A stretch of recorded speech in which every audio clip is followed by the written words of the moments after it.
Ancaman Iran untuk membalas serangan terhadap petingginya telah menciptakan ketidakpastian besar di Israel yang berpotensi mengakibatkan kolaps ekonomi.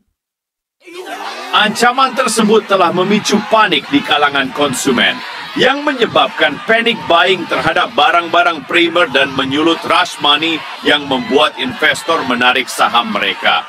Dampak ekonominya akan sangat signifikan, dengan penurunan nilai saham, peningkatan inflasi akibat lonjakan harga, serta kemungkinan terganggunya aliran perdagangan dan investasi.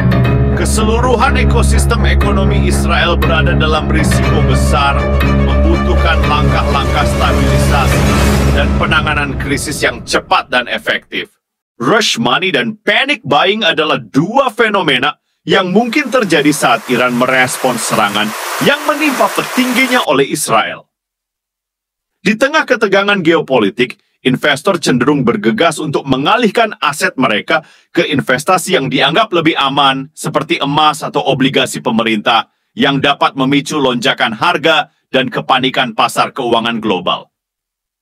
Sementara itu, di tingkat konsumen, ketakutan akan eskalasi konflik dapat memicu pembelian berlebihan terhadap barang-barang primer seperti makanan, air minum, dan barang-barang kebutuhan lainnya, menyebabkan kelangkaan dan peningkatan harga secara drastis. Para ekonom menghadapi berbagai kesulitan dalam mengatasi panic buying dan rush money. Pertama, fenomena ini dapat menyebabkan gangguan pasar yang signifikan, dengan lonjakan harga yang tidak stabil dan peningkatan permintaan yang tiba-tiba.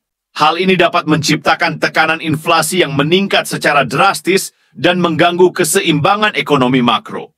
Kedua, upaya untuk mengendalikan panic buying dan rush money memerlukan intervensi yang tepat waktu dan tepat sasaran dari pemerintah dan otoritas ekonomi yang dapat sulit dilakukan dalam situasi darurat seperti ini.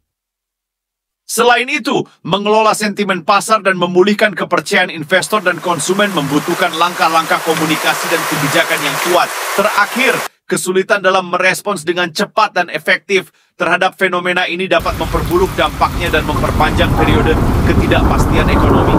Oleh karena itu, para ekonom harus bekerja dengan hati-hati dan bekerja sama secara lintas sektor untuk mengurangi dampak negatif dari panic buying dan rush money.